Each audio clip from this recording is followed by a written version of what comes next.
स्त्री की कथा को हम जानते हैं, लेकिन उससे पहले हे माता लक्ष्मी, जो भी इस कथा को ध्यान से पूरा सुनता है, उन पर आप अपने प्रेम, सुख और ऐश्वर्य की कृपा दृष्टि बनाए रखें, उनकी सारी मनोकामनाएं पूर्ण करें। मित्रों, यह कथा परम सुंदरी महर्षि भारद्वाज की कन्या श्रुतावती की है। एक समय की बात है, ऋषि भारद्वाज की कन्या श्रुतावती अद्भुत सुंदर, गुणवान तथा सभी शास्त्रों की ज्ञाता थी। उस समय उसके समान पूरे संसार में अन्य कोई भी स्त्री रूपवान न थी। उनके समान रूपवान कन्या मनुष्य तो क्या, गंधर्व, नागलोक, पाताल लोक एवं देवताओं में भी दुर्लभ थी। इसीलिए उसे पत्नी रूप में पाने की अनेक महर्षियों, राजाओं ने इच्छा की थी। मित्रों, अपने पिता के साथ रहकर श्रुतावती ने सभी शास्त्रों का अध्ययन किया था तथा वह विधि पूर्वक नियमों का पालन करती थीं। फिर एक दिन महर्षि भारद्वाज ने जब अपनी कन्या से विवाह के संबंध में पूछा और उनकी राय लेनी चाहिए, तब उन्हें यह जानकर बहुत आश्चर्य हुआ कि उनकी पुत्री देवराज इंद्र को पति बनाना चाहती है। तब ऋषि ने कहा, हे पुत्री, मैं तुम्हारा पिता हूँ, इसीलिए तुम्हारे हित अहित का निर्णायक हूँ। हे शुभे, मैं तेरी इच्छा के विरुद्ध कभी प्रयत्न नहीं करूंगा। एक नारी को उचित है कि वह जिससे प्रेम करती हो उसी का वरण कर ले तथा सदा के लिए उसी की होकर रहे। तुमने स्वयं के लिए सुयोग्य पति का वर्णन किया है। तुम महेंद्र को प्राप्त करने के लिए तपस्या कर लो। केवल तप के द्वारा ही कोई भी वस्तु अप्राप्य नहीं है। हे प्रिय, सदा ही तेरा मंगल हो। ऐसा कहते हुए महर्षि ने अपनी कन्या को उपदेश दिया।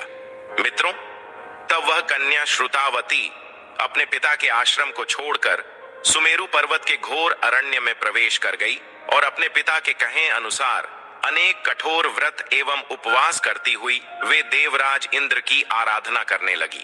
बहुत दिन बीतते गए। वहीं दूसरी ओर तपस्या भी उग्र से उग्रतर होती गई। फिर एक दिन श्रुतावती ने देखा कि गुरुवर महर्षि वशिष्ठ अचानक उसके आश्रम में पधार रहे हैं। तभी आगे बढ़कर उसने उनको पृथ्वी पर साक्षात दंडवत करते हुए प्रणाम किया और उन्हें आसन पर बैठाकर उनके चरण धोए। अंत में हाथ जोड़कर पूछा, हे गुरुवर, मेरा यह परम सौभाग्य है कि आप मेरे आश्रम में पधारे। मैं आपकी क्या सेवा करूं? मैं बहुत प्रसन्न हुई आपके दर्शन पाकर। तब महर्षि वशिष्ठ ने कहा, हे देवी, मैं यहाँ भिक्षा के लिए तुम्हारे आश्रम में आया हूँ। मित्रों, श्रुतावती केवल जल पीकर ही अपना निर्वाह करती थी। उस घोर वन में आसपास ना तो कंद थे और न किसी प्रकार के फूल तथा फल थे। वहां किसी अतिथि के पधारने की कोई भी संभावना न होने से उसने किसी भी प्रकार के अन्न का संग्रह नहीं किया था। इसी कारण से श्रुतावती ने अतिथि को केवल आसन एवं जल देकर सम्मानित किया था। तब वह गहरी चिंता में डूबती हुई महर्षि से कहती है, हे विप्रवर, देवराज इंद्र को पति रूप में प्राप्त करने के लिए मैं यहाँ केवल जल लेकर ही तप कर रही हूँ। कृपा करें और आप मुझ पर प्रसन्न हों। आज्ञा करें, मैं भिक्षा के लिए क्या प्रस्तुत करूं? अपनी कठिन परिस्थिति में भी निवेदन करके श्रुतावती ने यह स्पष्ट कर दिया कि तपस्या के प्रभाव से महर्षि जो चाहेंगे वह पदार्थ उन्हें देने में वह समर्थ है। तब महर्षि ने कहा, हे शुभे, तुमने बहुत उग्र और कठोर तपस्या की है। मैं तुम्हें भली प्रकार से जानता हूँ। तुम्हारा उद्देश्य अवश्य ही सफल होगा। हे तपस्विनी, तपस्या के ही द्वारा मनुष्य सब कुछ प्राप्त कर सकता है। तुम चिंता न करो, मैं ये 5 बेर के फल साथ ले आया हूँ। तुम इनको ही अच्छे प्रकार से पकाकर मुझे दे दो। तब तक मैं यहीं बैठकर ध्यान करता हूँ। और महर्षि ने वह 5 बेर श्रुतावती को दे दिए। उस समय श्रुतावती ने समझा कि ऋषि वृद्ध होने से बैरों को ऐसे ही खा लेने में असमर्थ हैं और उसने उन्हें ले लिया।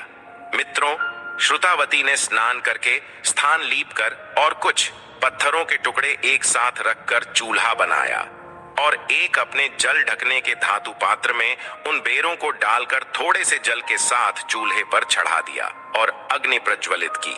उस चूल्हे के धुएं से नेत्र लाल हो गए, शरीर भी पसीने से लथपथ हो गया, किंतु पात्र का जल थोड़ा सा भी गर्म न हुआ। प्रातःकाल के पहले प्रहर से बैठे बैठे संध्या होने को आई तथा आश्रम में जितनी भी सूखी लकड़ियां थीं वह भी सब समाप्त हो गई। समिधा, काष्ठ के पात्र तथा और भी जो काष्ठ के उपकरण मिले वे सभी चूल्हे की भेंट हो गए, लेकिन बेर ज्यों के त्यों पड़े ही थे।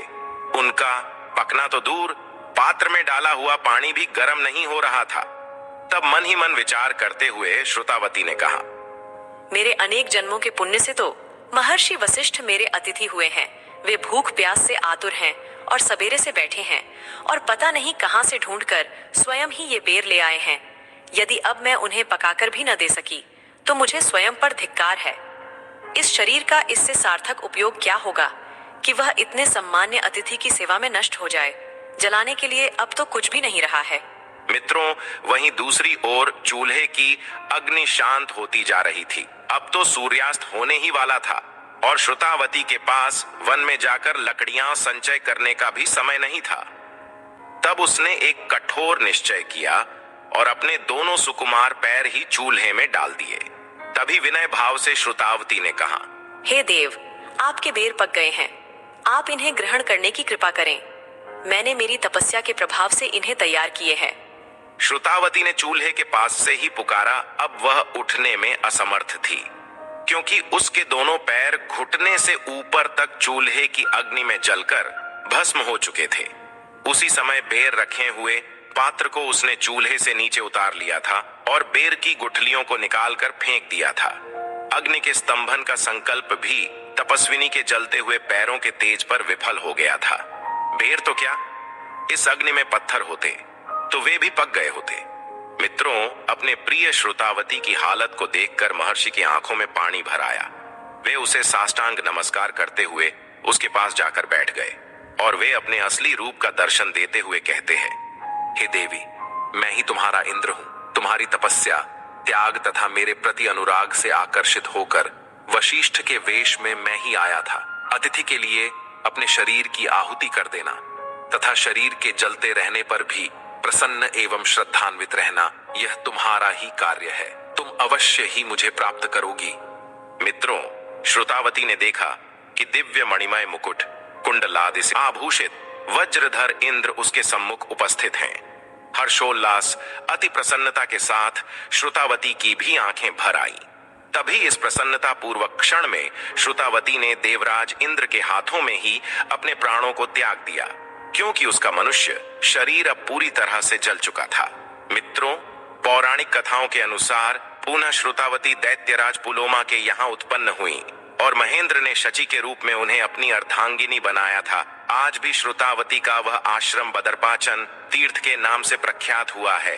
प्रिय दर्शकों, महेंद्र अर्थात देवराज इंद्र ने उस स्थान के संबंध में कहा है कि जो पुरुष निष्ठा पूर्वक एक रात्रि भी यहाँ निवास करके और इस तीर्थ में स्नान करेगा, वह शरीर त्याग के अनंतर अर्थात मृत्यु के बाद देवलोक को प्राप्त करेगा।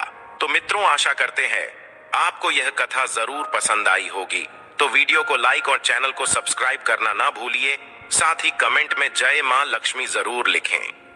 आप सभी का धन्यवाद।